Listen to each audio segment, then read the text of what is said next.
Welcome to the Medical Device Made Easy podcast. Here is Monir El Azzouzi from easymedicaldevice.com.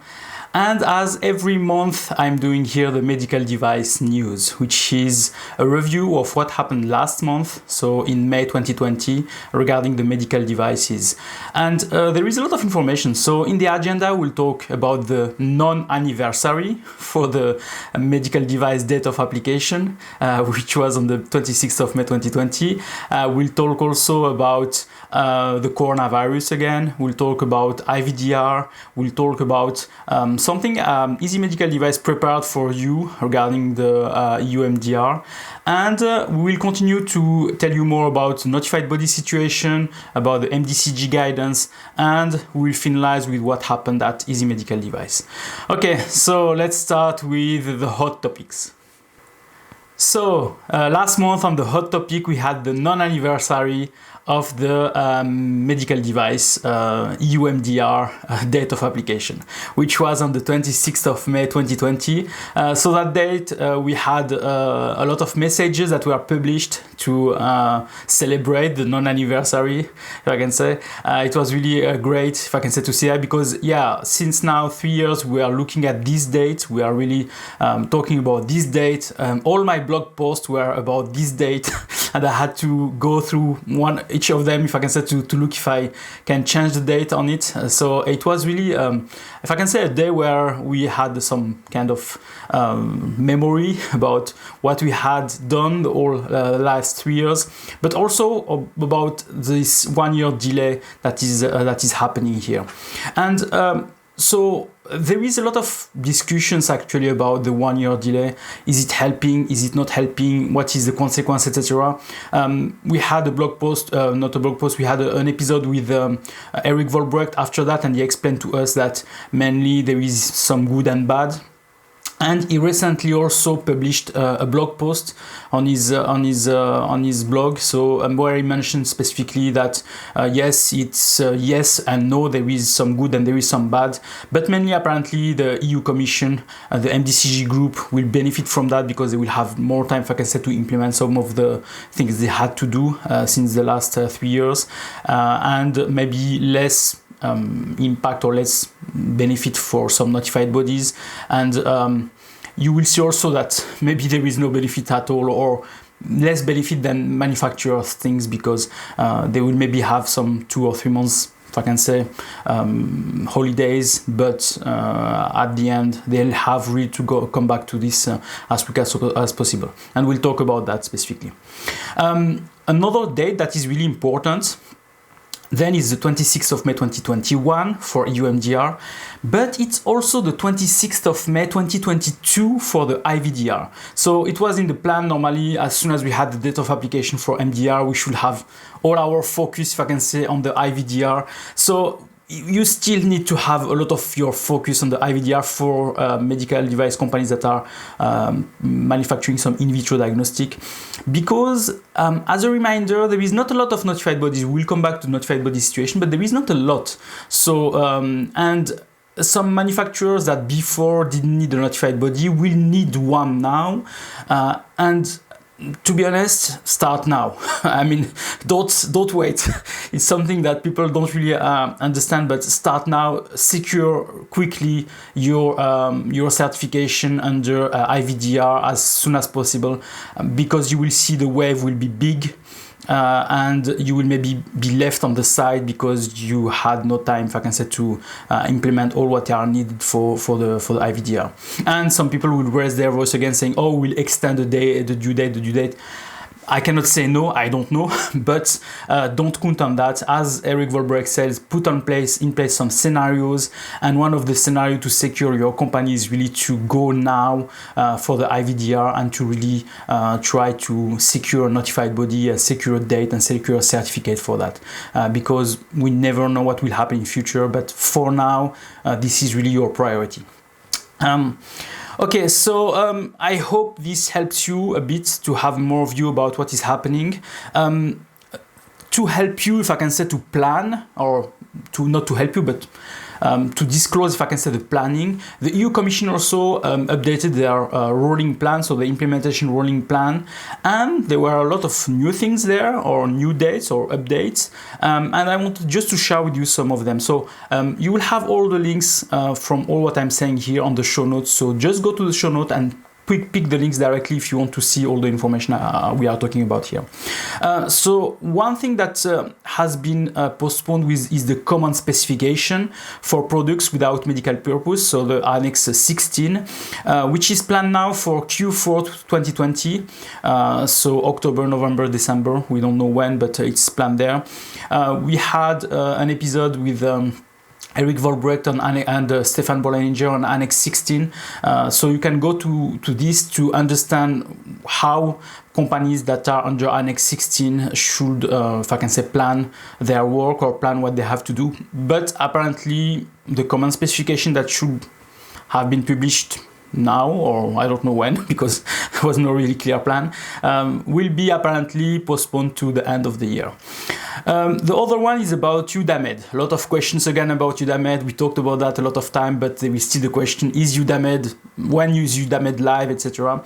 So in the ruling plan, it says specifically it will be in 2022, but it says also that if there is some modules that are already available, there will be a voluntary plan, if I can say, to make them live. So it means, I suppose, the actor module will maybe be available earlier, and then voluntarily you will have to submit or to register within this module. So, but nothing is confirmed. If I can say, the only thing that is confirmed is the fact that the UDAMED will be really live in 2022. They even didn't say May; they just put 2022. So let's see if it will be before or during the date of application.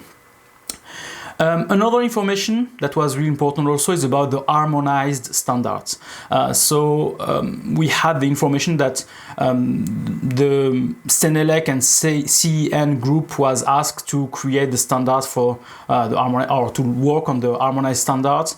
I looked again at the podcast, at the website, and it was mainly published before, and I saw that, but now it's not anymore, so I don't know if there is some situation. But apparently, from what I see on the rolling plan, the deadline to answer to this mandate is June 17th. So we will see by June 17th if there is an answer from those groups to say that yes, we'll go to do this harmonized standard. I suppose they will say yes, unless really there is an issue. But for me, this is really important. A reminder.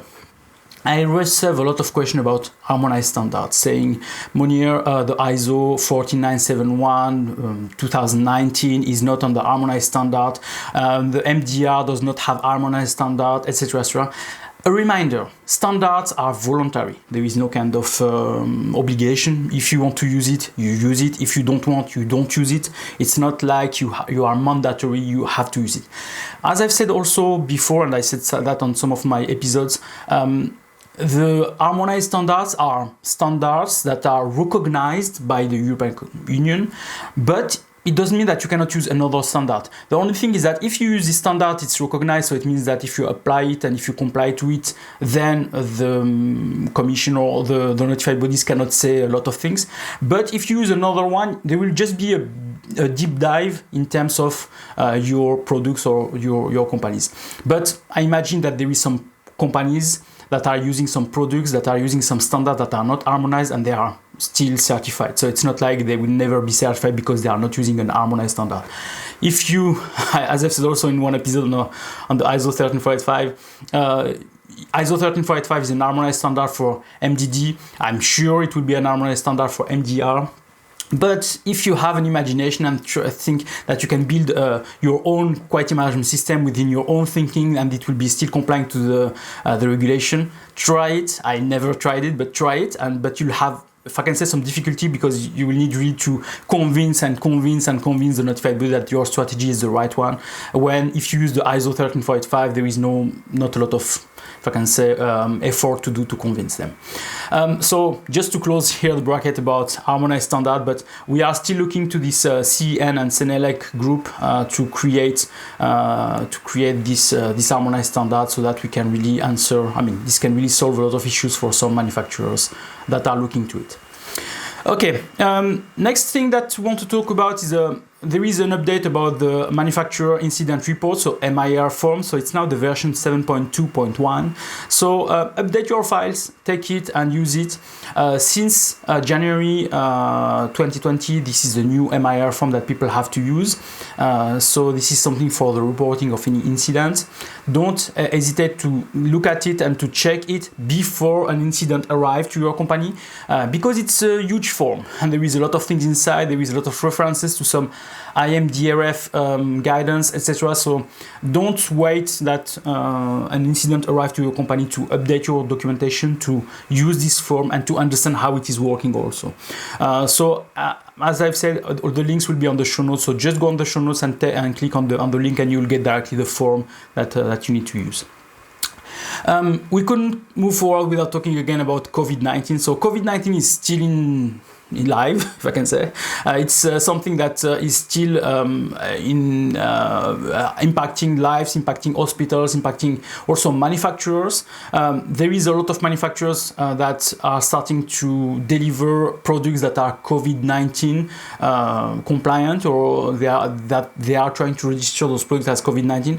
And a lot of countries try to answer I think hotline questions, because maybe they receive a lot of calls about how to register my products, what are the documents needed, what are those things. So I also put here on the list on the show notes about some communication, for example, from Switzerland, from Ireland, from MHRA. I had, I think, on previous episode made something about European Commission, what they are advising to do, etc. But this is also something that is really important. The USA also have their emergency use authorization path, if I can say, to submit your products that are COVID-19 relevant. So on the US FDA website, there is this page for the EUA, and you have the list of all the products that were approved for PPE, for COVID-19 test, for respirator, or other devices. So all the list is there, so you can go and you can check this product. Yes, is cleared for this product, for the COVID-19, even if maybe this product was not cleared before under the FDA normal path for submission. So it's also interesting to go there and to check what are available or not. Something also that was published by Team NB was the contact list for the fake certificates.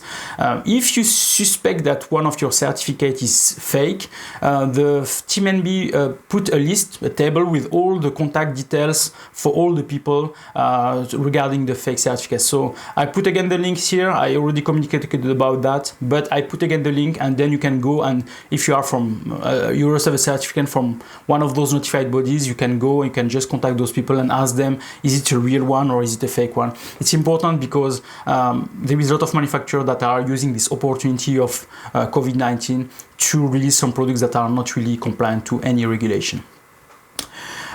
This week or last week, we had also the Greenlight Guru Virtual Summit, and I had the opportunity to talk there. So there were more than 30 speakers virtually, so as we are in the COVID-19 situation, so all now is done virtually. But it was really a great event because, yeah, you have really a lot of speakers from all over the world, and we can talk about a lot of topics. I had to talk about economic operators, so if you want to look at this session, here is also on the show notes. I have also published it on my YouTube channel, and if you want to download also the presentation, it's also on the show notes. It was really interesting because I tried really to gather all the data that I had and put that there, but not to put too much words on the slides, if I can say, but really to explain how the dynamic is working with all the economic economic operators. And I received a lot of questions. I'm still trying to answer to all of them. So if you are one of the person that was live there and asked me a question, I received all the list of questions and I'm answering to each people one by one. So yeah, be just patient with me. A last point for the hot topics is that I decided to create a program which is called a mini course, EUMDR 2017-745. It was a 6 days challenge, free, that people can go and try to learn more about EUMDR, and then at the end they get a certificate of completion just to say that they have finalized the course. Now I had a lot of people that were asking me, do you have something more like a certification program or something like that? And I decided to say, okay, let's create one certification program. So I decided to create a green belt certification program under Easy Medical Device. And the objective is that it will be kind of a 1 week challenge, 6 days, where it will be every day one module will be delivered to every people related to a certain topic. So we have the module related to UDAMED, UDI, tech file, or economic operators, or steps to go to market, etc. etc. And each day I will have one live session with people that are registered to explain to them this module and to get maybe some of the question and answers. Each day they will get also a quiz so that they can answer to this. So to be trained, if I can say, about the topic and to understand a bit better and maybe to raise more questions. And during the 5 days will be 5 modules, and the 6th day or 7th or 8th, because I said maybe let's give them the weekend to make some study. There will be the certification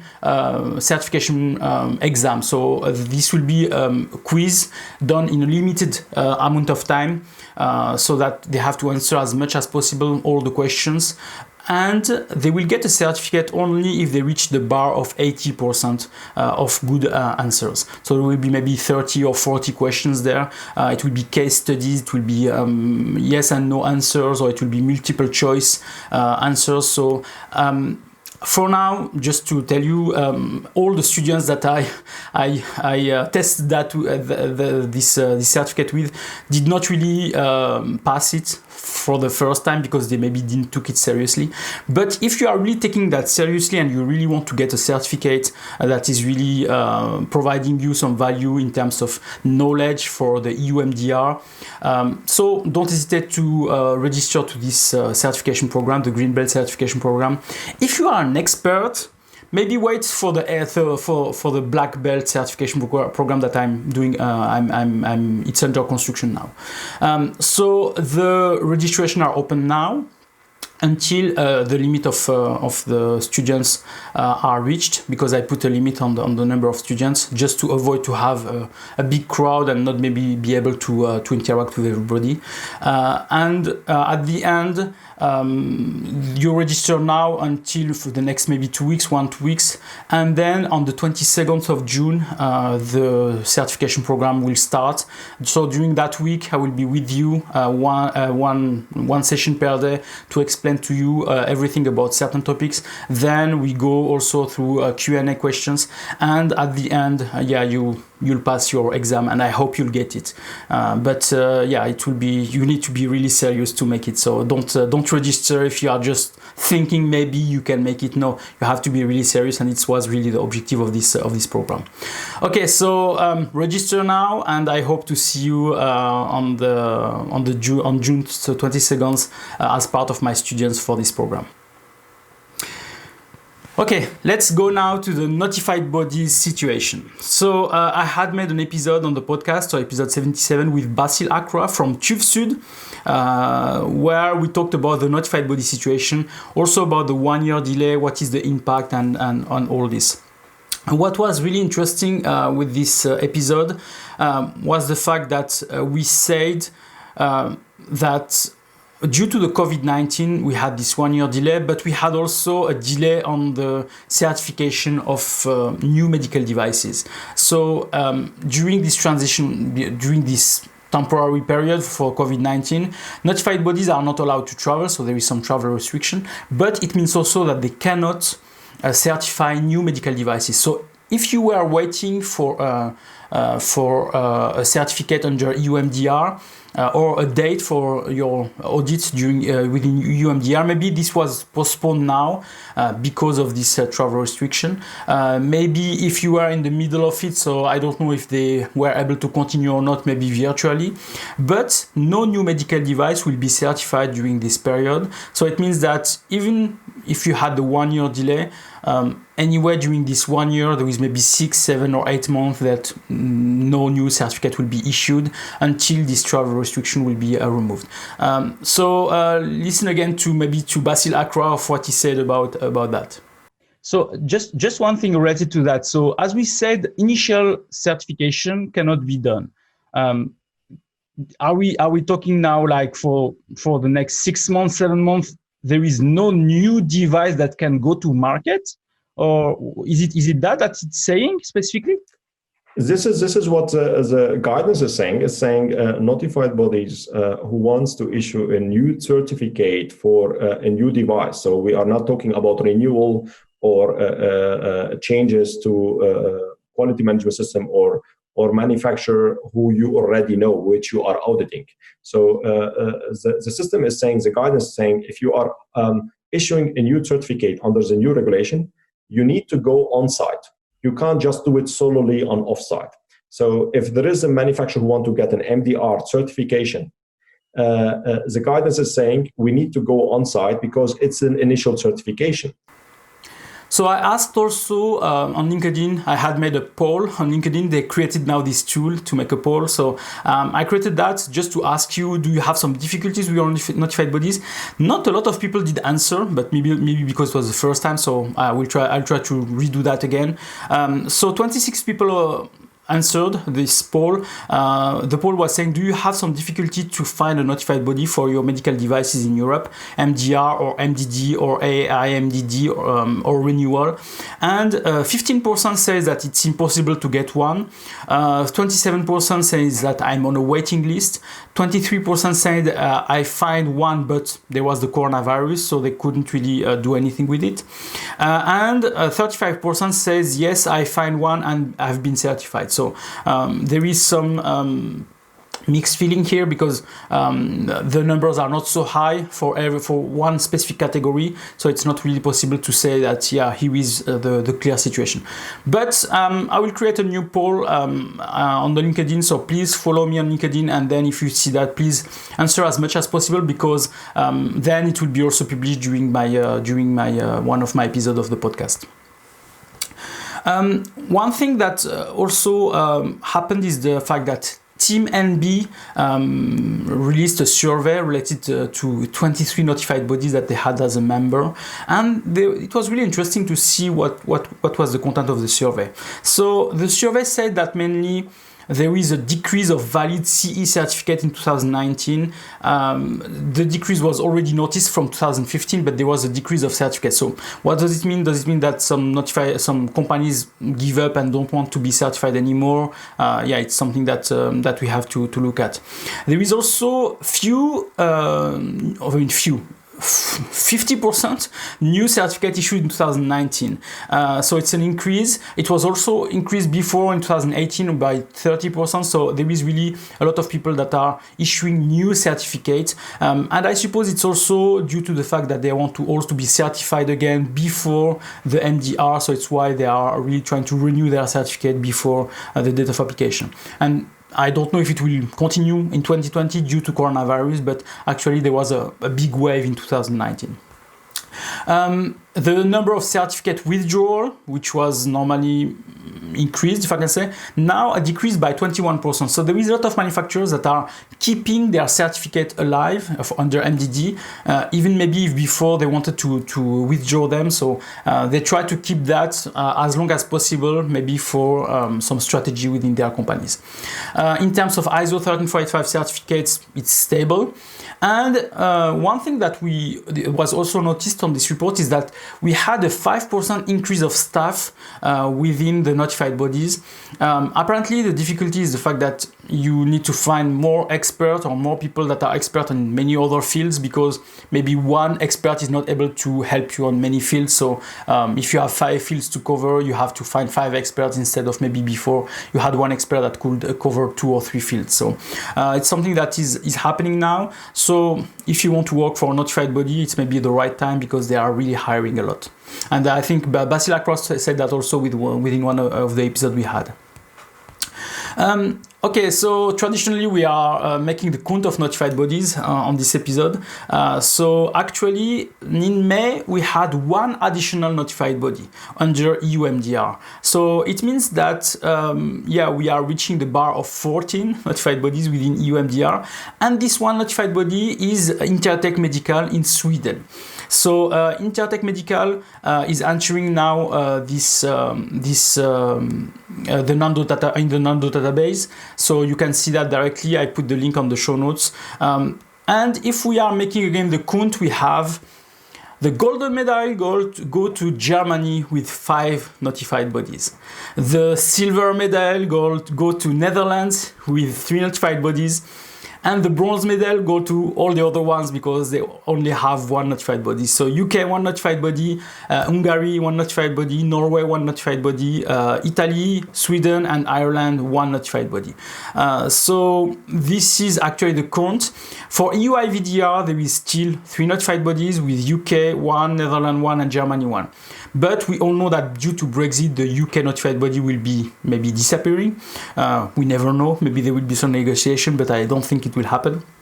So BSI UK will normally go out of the list by end of the year. So it means that there is actually, in reality, only 13 notified bodies for EU MDR and 2 notified bodies for IVDR. So that's why I tell you there is only 2 notified bodies for IVDR.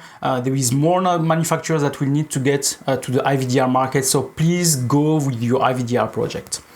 1 notified body is still missing because this country has won the World Cup, soccer or football World Cup, but for now they still are not entering to the Nando database, which is France. So I'm still expecting that one of my country is really going to there, but I don't know.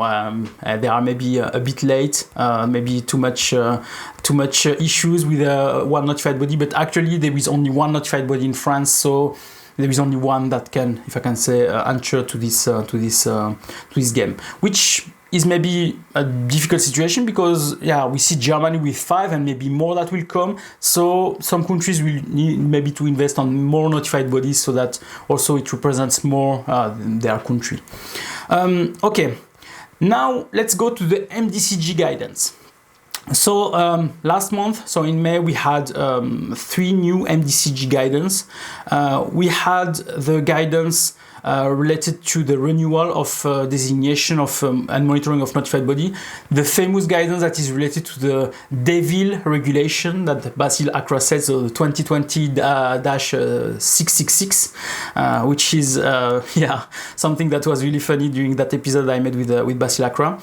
And there is the guidance related to reporting of clinical investigation incidents within the EU MDR. So this guidance was mainly issued because normally EUDAMED should have been the place where we are informing about safety incidents during clinical investigation, but as EUDAMED is not live, they created this guidance to explain how to do that outside of EUDAMED. So there is the guidance and there is the formula.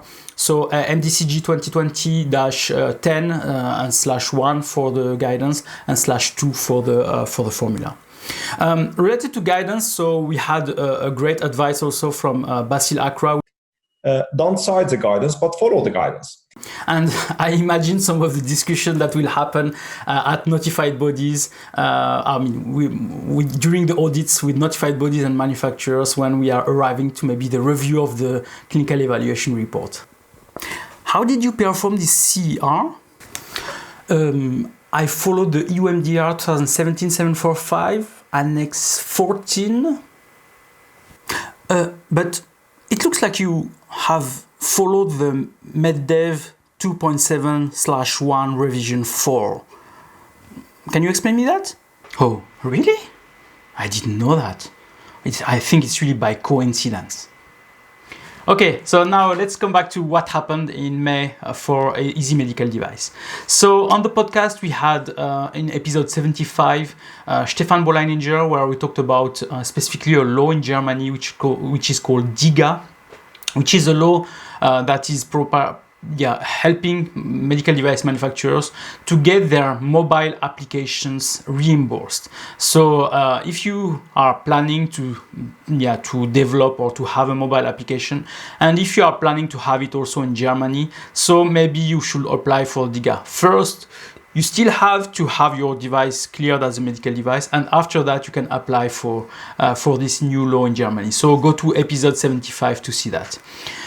In the next episode, I had a solo episode where I discussed about how to get ISO 13485 certified. So it is an episode where I tried really to explain to you what means ISO 13485 certification, what are the difference in the modules, how much it costs also sometimes, etc., etc. I had some funny people that were just asking me, Monir, I want to be ISO 13485 certified, and I had a discussion with them, and I'll tell them, yeah, I can help you for that.